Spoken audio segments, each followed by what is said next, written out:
Hey everyone, welcome into another episode of No Holds Barred here at the Toronto Sun. Rob Wong with you. Pleased to be joined today by a WWE Hall of Famer, the winner of the first ever Royal Rumble and one of the most iconic wrestlers in WWE history. It is great to chat today with Hacksaw, Jim, Duggan. Jim, pleasure to speak with you. How are things going for you these days?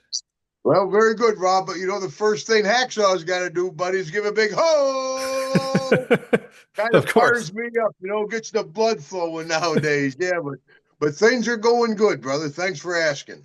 Of course, thanks so much. And of course, with me being in Toronto, just outside of Hamilton, of course, we got to talk about the first ever Royal Rumble, which you won, took place at Cobb's Coliseum back in 1988. Now, correct me if I'm wrong, but is it true Pat Patterson is the one that came up with the idea? And what did you think when you first heard about this match? Well, I got to give you a little background, Rob. I was with the Argonauts for a short time, and my last football game I played in my life was in Hamilton against the Ticats. Wow. But, but anyway, but yeah, Pat Patterson, he came up with the whole idea of the Royal Rumble, and it was unheard of. There was just regular wrestling rumbles, but a Royal Rumble with the guys coming down at intervals was something totally new. But back then, we were working so much. Was going like 54 days was my record in a row. So, I got to the building back then, and that was a hard building to find too. I had trouble finding that Cobbs County Coliseum. But anyway, I drive by it one way and then the other. But I got there and I'm looking at the board and I'm going down the board. I'm like, "Shit, I'm winning this thing." So I called my wife, I told her, "Hey, I'm winning the first ever Royal Rumble, and I was really obviously the biggest feather in my cap, because people go, well, you were never world champion, you were never tag team champion, you never intercontinental champion." I said I was lucky to win a match. Are you kidding? But the Royal Rumble was my biggest accomplishment in the ring. Not what I remember most in wrestling, but obviously the biggest feather in my cap. And big one man gang and Dino Bravo were with me at the end, and it was a battle, I'll tell you. Yeah, it definitely was a special night and a special match for sure. When it comes to the Royal Rumble, I mean, in that moment, like you said, you're looking down the board and you see that you're going to come out on top in this match. But did you ever have any idea that that specific match and event would sort of become what it is today, where it's, one of the most popular matches of the year? Yeah, it's probably one of the number two in pay-per-views, right there after WrestleMania. But yeah, no, I had no idea. Of course, nobody had any idea that WWE would become as huge as it is.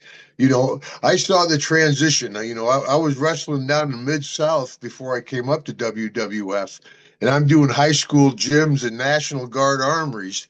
And then a couple of months later, I'm in the Pontiac Silverdome with 93,000 people. I saw that the transition of wrestling go from a small little business to the worldwide monster it is now. And of course, it's great that the Royal Rumble is the number two one, the number two pay-per-view, and that I'll always be associated with it. That's great. 40 years coming up. Yeah, that's pretty crazy. And that era of wrestling that you talk about, people around my age, late 30s, early 40s, some of our earliest wrestling memories, so many huge personalities during those days, whether it's Hulk Hogan, Macho Man, Ultimate Warrior Andre, yourself, larger than life characters. What was it like just for you being around, as you mentioned, coming from the Mid-South, but coming to this company and just seeing where it went. But what was it like behind the scenes for you when you first arrived? Well, you mentioned the top three guys. I always ask folks at Comic Con's autograph session, who's your favorite? Hogan, Macho, Warrior. Those are usually the top three, man, because those were the marquee guys, and all three of them were ahead of their time. Hogan was on a different level, I think, in my own opinion. Macho with a different outfit, every different pay-per-view. Smart man, Warrior, great wrestler, but crazy as a hoot owl. I'll tell you. But yeah, to come up from Mid South, and Mid South was a strong company. We were running Superdome shows down there. Junkyard Dog was on top. Jake was down there. DiBiase was down there. So I we were doing 40, 50,000 people at the Dome. So we thought was a relatively big show.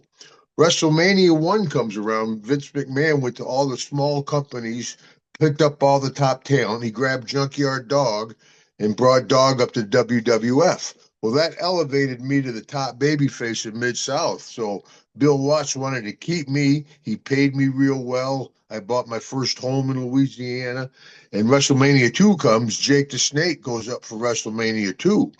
Jake's one of my good friends. He was a groomsman in my wedding. Jake calls me, goes, "Hey, Duggan, this is the place to be." I went up for WrestleMania 3. And as jaded as I was about being around big shows, you first come into the WWF. WWE now it's even a different level, but even back then, all these 18-wheeler trucks all painted up with WWF satellite trucks, limousines, buses, security. You get in there, just the production of this show is unbelievable. Other TV shows, we're going live. Oh my gosh, we're going live.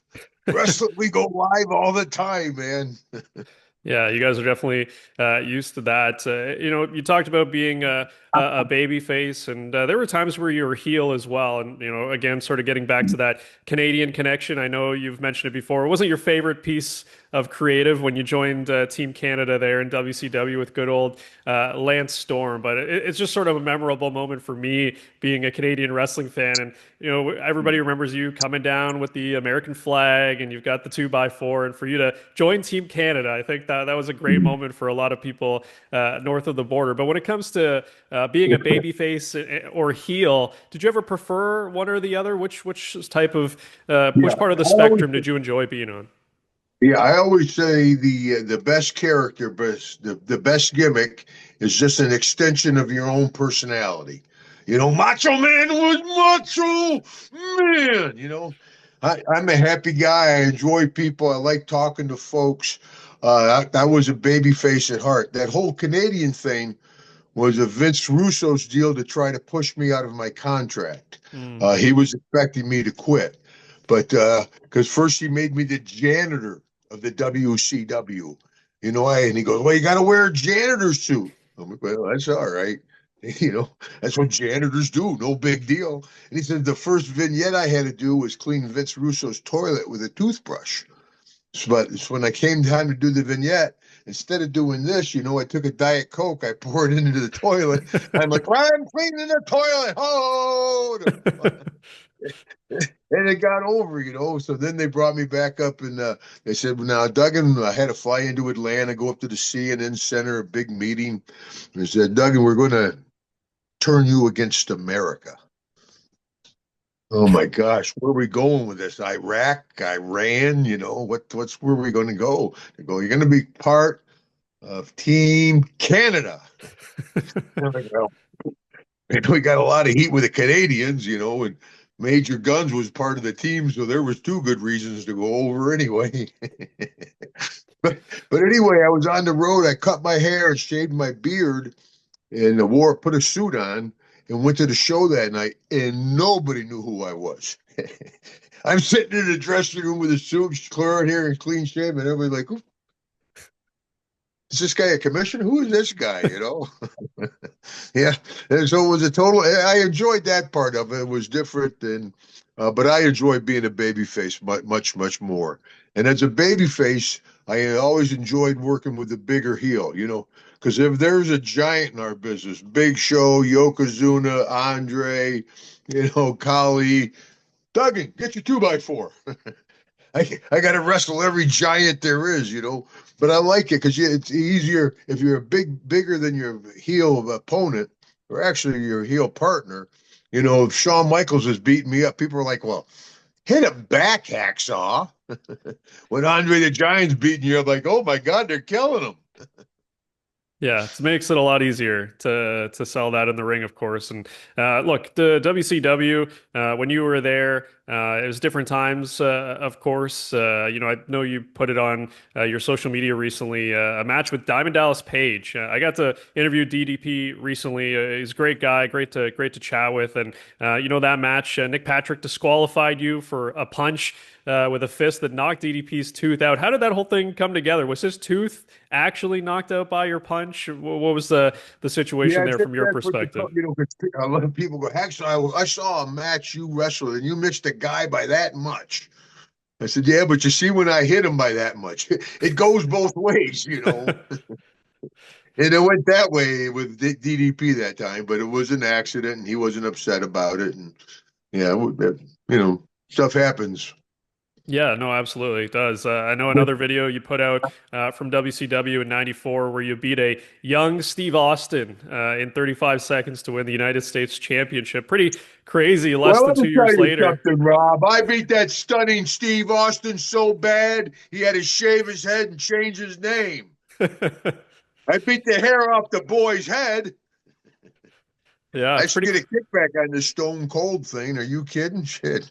Yeah, that's pretty crazy because, less than 2 years later, like you mentioned, he's Stone Cold Steve Austin. He's the biggest Mhm. wrestler on the planet. I guess it just goes to show, Jim, that, things can change really quickly in this Yeah, business. And a but person that you may not think is relevant right now could be your favorite wrestler in the future. yeah, but not really a very good person, brother.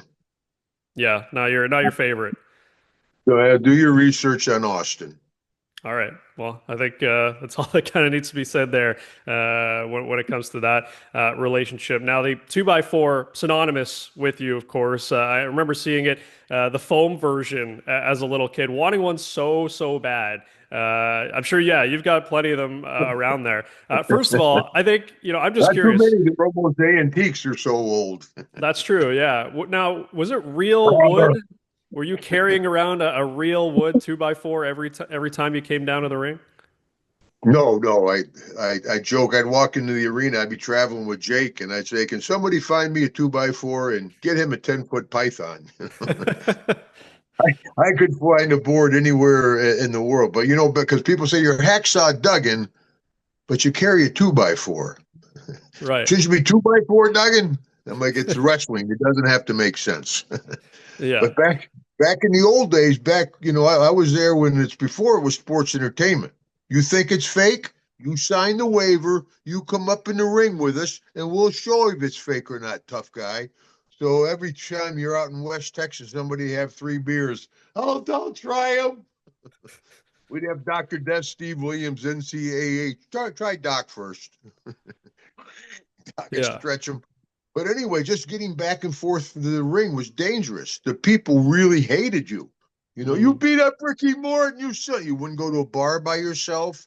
After the show, the guys would all walk to the cars, the heels, if you had heat.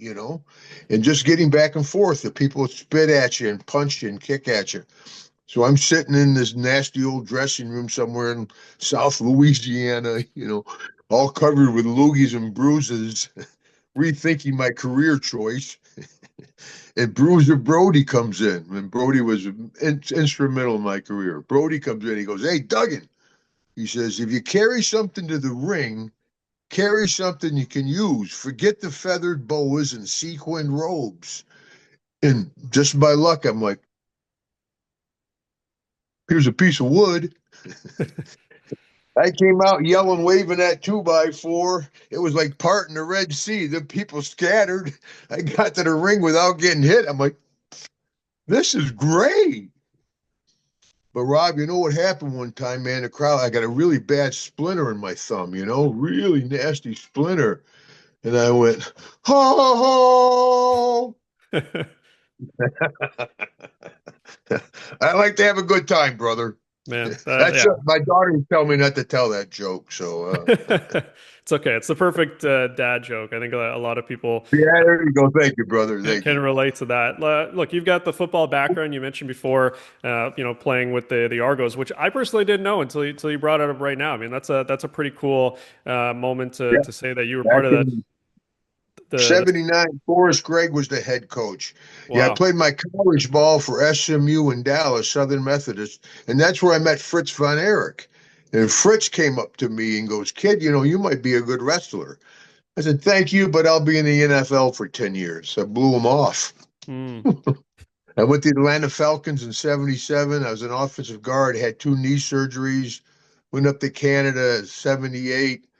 I'm like a dime a dozen. I called Fritz up and he gave me the gift of wrestling. Because back then, if you weren't somebody's son, you didn't get in. Jake the Snake, Kurt Hennig, DiBiase, their dad. If you weren't have that kind of connection, it was a really closed shop. Now everybody's a wrestler. They got wrestling schools in every town in the country. In your country, a lot of wrestling schools, man. Some are good and some are bad. But back then, it was a closed shop. And I was an outsider, didn't understand it. I didn't watch it. And Fritz gave me that gift. Wow, that's amazing. That's how you found it. It's a cool story to talk about when it comes to the beginnings of your career. You know, Well, I the started off as Big Jim Duggan. You can find me on YouTube as Big Jim Duggan wrestling in the WWF right. against Hulk Hogan and Classy Freddie Blassie. Hogan's all got the purple robe, Classy Freddie Blassie. I'm short hair, clean shaven, red and black drunks. I'm scared to death. I'm like this in the ring. I'm terrified, man. So when it comes to the football background, you know, you're not the only person that's played the sport and become a wrestler. You mentioned how you got into it. Do you think there's a correlation there? I mean, is it just coincidence that, you know, a lot of guys played Just a football coincidence. or A lot yeah, of guys don't play sports at all. Some guys are phenomenal athletes. Some guys are not athletes at all. You know, it's just that's why kids come up, and a lot of folks don't realize how competitive professional wrestling is. You know, I'm at a con, a kid comes up and goes, I want to be a wrestler. I said, well, chase your dreams because I never thought Daniel Bryant would make it. There's a guy that had the drive, the desire, the work ethic, became a huge star. So chase your dreams. But if you look at it as a businessman, I support my family for 40 plus years. I said there's 300 NFL football players. There's 200 NBA basketball players. There's 40 WWE wrestlers.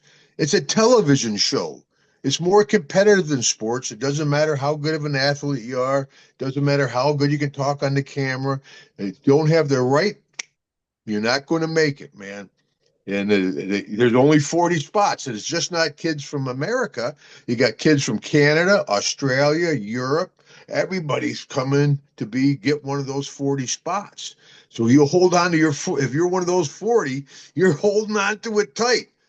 And a lot of people, well, you guys are all good friends, aren't you? I'm like, oh yeah, yeah. We all compete for the same money. It's a very, very competitive. It doesn't matter if it's real or fake or whatever you want to call it. As a business, it's a television show. yeah, And that's a lot of folks look at us like Hacksaw, you were never champion. That's not the idea. We're more like a rock and roll band than we are a sports team. Hulk Hogan is our lead singer. I've been playing the drums for 40 years, brother. It's been a great spot. It's been a great business for me, too. Everybody hears the horror stories about wrestling. Jake the Snake, Scott Hall, Matt Bourne. I've been with my wife for 41 years. I never had to go to rehab for booze or drugs. I put two daughters through college. At 72 years old, I travel the world signing autographs. How bad of a business can it be? It's a great business. It's what you make of it. yeah, look, absolutely. There's some people there that may have won a championship, but didn't have the amount of, you know, longevity that you've had, and you're still Yeah, it able makes to no talk with us difference if about you it win a today. championship, brother. It makes no difference. Yeah, It's yeah. absolutely. People, yeah, most successful wrestler in the business. I'm thinking I tried hard to beat. I've been with my wife all these years. I'm still alive. I had to have I got health problems, but I had to never go to rehab. No felony arrests, couple misdemeanors, but it was the 80s. So last one for you. You mentioned you're still going around doing signings, meeting with fans Yeah. these days. What's the one thing that they want to ask you the most about when they see you?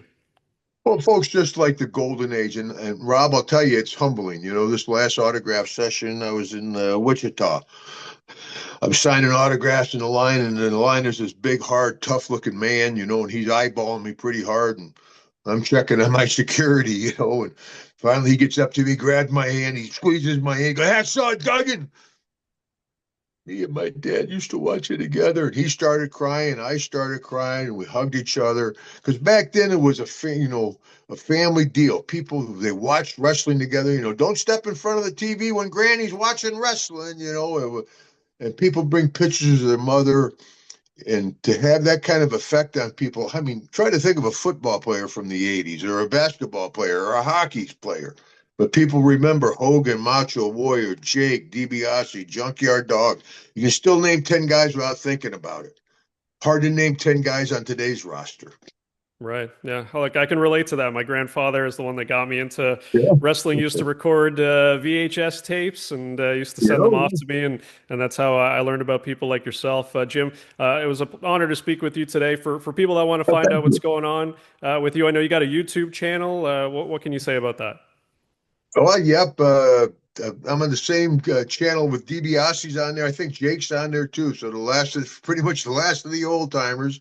And I like to have fun on mine. You know, so many guys are down on the business and down on wrestling and this and that. You know, I have fun. I tell the funny stories about the business has been good to me. Of course, I don't know too much about what's going on nowadays. People say, Hacksaw, just see the show. I said, no, that'd be like a cop watching cops. After 40 years, the last thing I want to watch is wrestling. But it's been a great business for me, Rob. Thanks, and thanks for having me on.